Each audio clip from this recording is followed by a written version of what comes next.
Ruth Crawford, also known by her married name Ruth Crawford Seeger, was among the foremost composers of art music in 20th century America.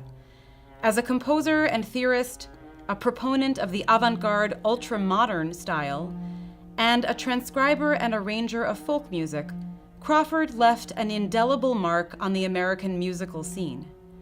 Widely admired during her own lifetime, she nevertheless encountered challenges that stemmed from her status as a woman and her place within the narrative of American musical development in the 20th century has never been secure.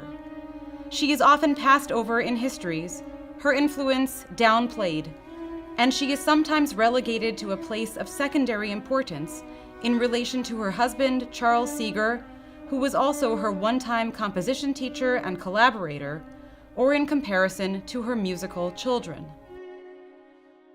In the 1930s, Ruth Crawford really was a very important person who had come across to many ultramodernists as a really original composer, and just her music was fabulous. But by the time that her music enter into the music history, it becomes a little bit more difficult for people to place her. So oftentimes you hear her being talked about as someone who writes serial music. And that's one of the actually good thing and bad thing. It's a good thing because, she then become part of the music history. But then it's a bad thing because her methods, if you analyze it through the techniques of, 12-tone music or serialism as developed by Milton Babbitt, it seemed rudiment, and that put her music in a strange place.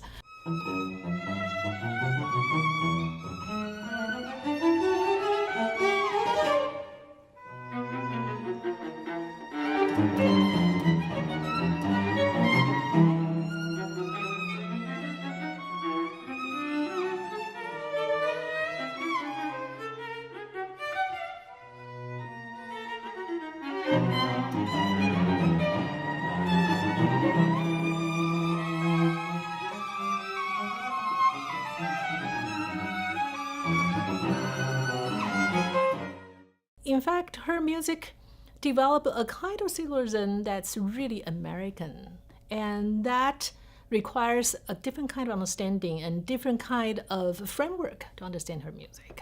So I think it is the first step to write her into our history.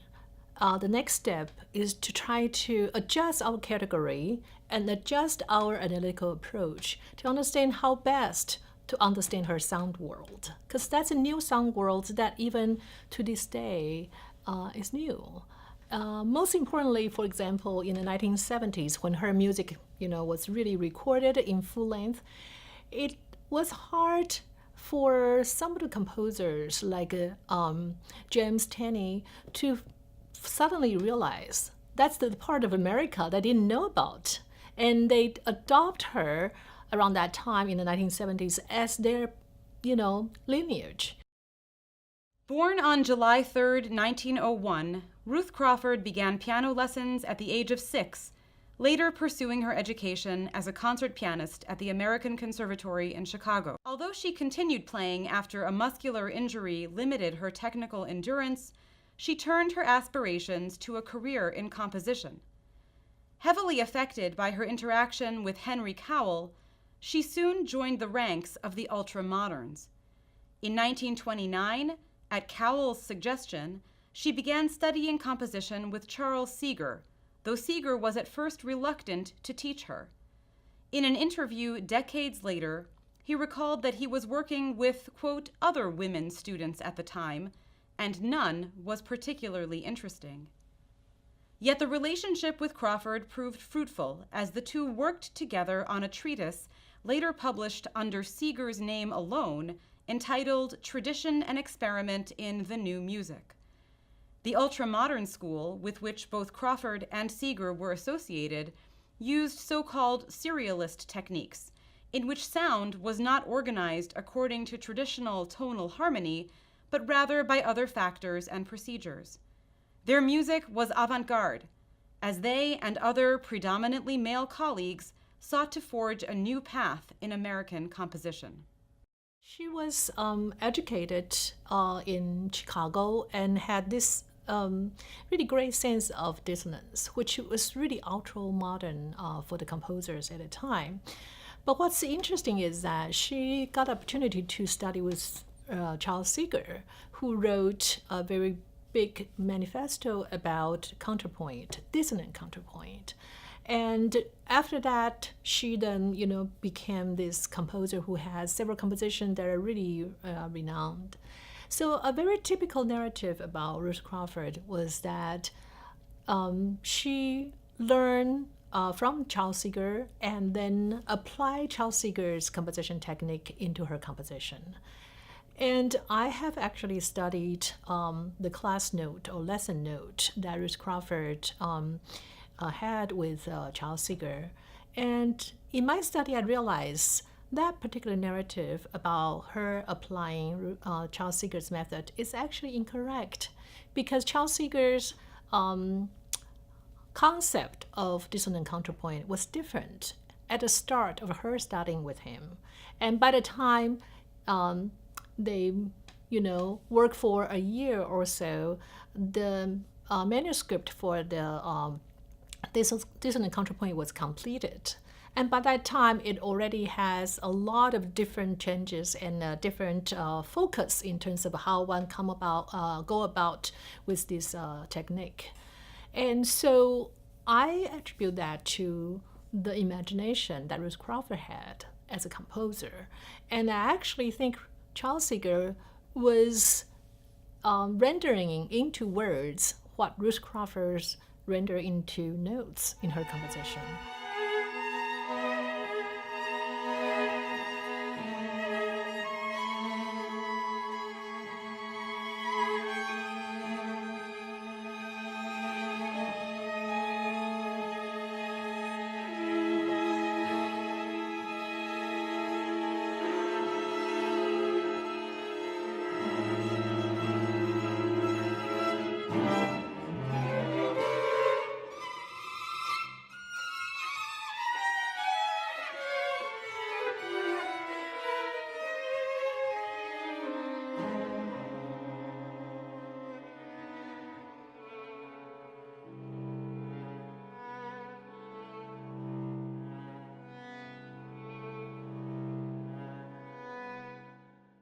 (1930) was the time that her modern music, her writing, especially the andante of the string quartet, just blow everybody's mind.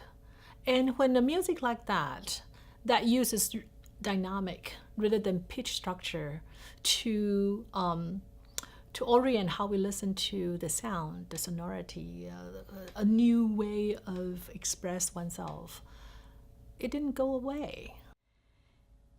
In 1931 to 32, Ruth Crawford held a prestigious Guggenheim Fellowship, the first woman composer to have that honor. She and Seeger were married in 1932. By 1933, she was a new mother, and at the same time, she stopped composing her ultra-modern music, at least for a time. In 1935, she began work at the Archive of American Folk Song, and she devoted most of the rest of her career to transcribing, preserving, and writing about American folk music.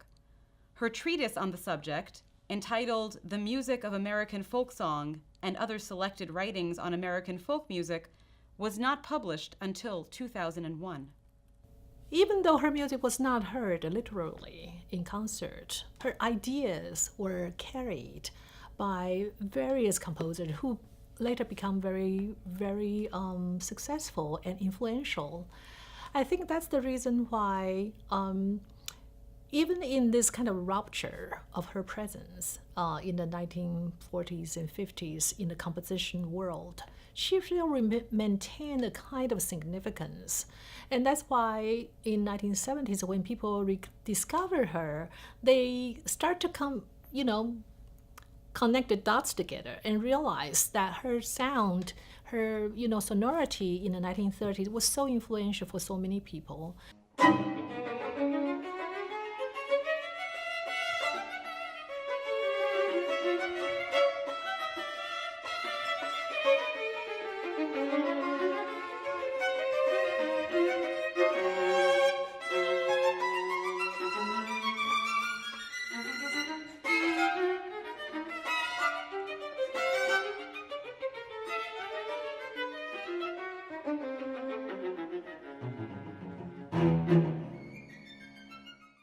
Charles Seeger got appointment in Library of Congress and become this, folk music kind of expert. And she went with it too. And also at that time, there's this sense of responsibility from these composers, whereby they felt the elite music, which they thought modern music was, should not be given the full attention. They should write music for the people. So there's that sense of social responsibility that make them feel that art music, concert music, should not just exist on its own. So this whole idea of moving into the people, the folk, became very practical thing and also ideologically sound. So I think as the original, Ruth Crawford just plunged into the collecting of folk music, and she would transcribe music in such a way that it's almost impossible to perform from it because all the detail, the grace note, the delay, and all that stuff, it's all in her transcription. And she has very sensitive ears, so she asked the really great, folk musician to come back and sing and all that stuff. So she really valued that and really threw herself into it and even tried to make it into children's, songbook so that it can really be disseminated and enjoyed by people. Ruth Crawford attempted to return to the composition of art music in the last years of the 1940s, and her 1952 Suite for Wind Quintet garnered attention and another prestigious award. This was Crawford's last work, however, as she died in 1953 at just 52 years old. People who study Charles Seeger, respect him as a founder of ethnomusicology. And I think he did a lot of important work during that time. And to this day, people, have high respect for the body of work he created at that time. But people who study Ruth Crawford all felt that Ruth Crawford was kind of a victim of her time in the sense that she was a very lonely composer among all the male composers. She had a few people who she was really able to connect that are women. So Marian Bauer is one of them, and who's introduced her to the world of modern music when Ruth Crawford first arrived in New York. And there's a Vivian Fine, who's a student who studied with Ruth Crawford. So these are the little group of women that she can feel free to engage fully without this kind of patriarchal kind of hierarchy in a modern music world. And I always like the story of how Morton Feldman recount in one instance that Ruth Crawford was the only woman in a social gathering of modern composers. And for Morton Feldman to feel that he, wants to be this alternative to this, patriarchal world, his way is to sit down and talk to Ruth Crawford.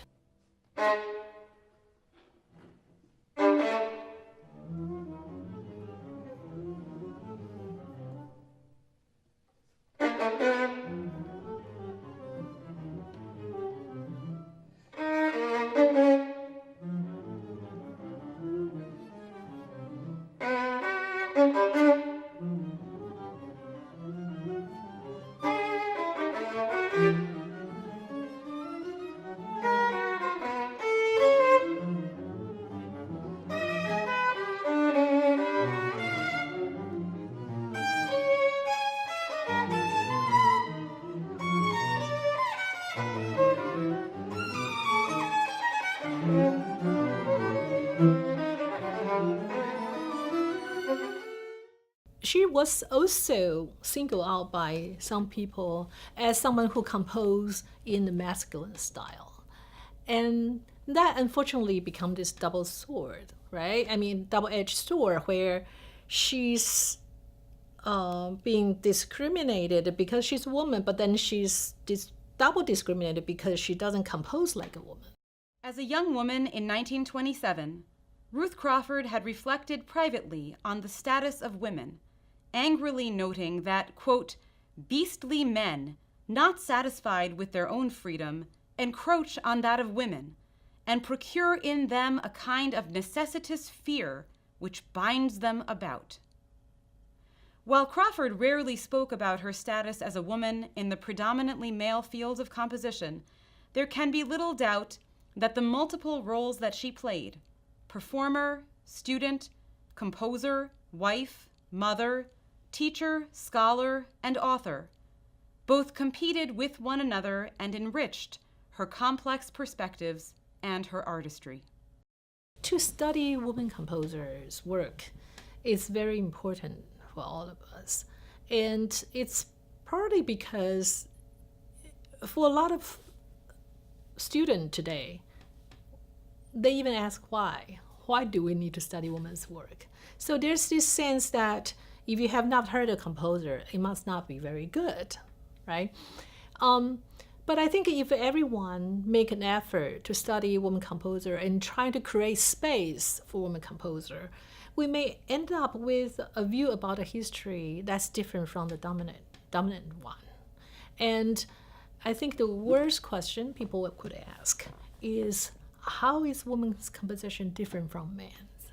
That's such a wrong-headed question that will not have a good answer. Because the point is not that women's composition is different from men's. It's women's composition was just not talked about. They weren't given opportunity to fully explore their potential. So if we continue to think that these two gender divide is something that we need to keep, then there's no way for us to really be able to have a more inclusive kind of music history. So I would say be daring and allow the composer's work to call for analytical categories and stylistic, categories are things that we can change because we study women's composition.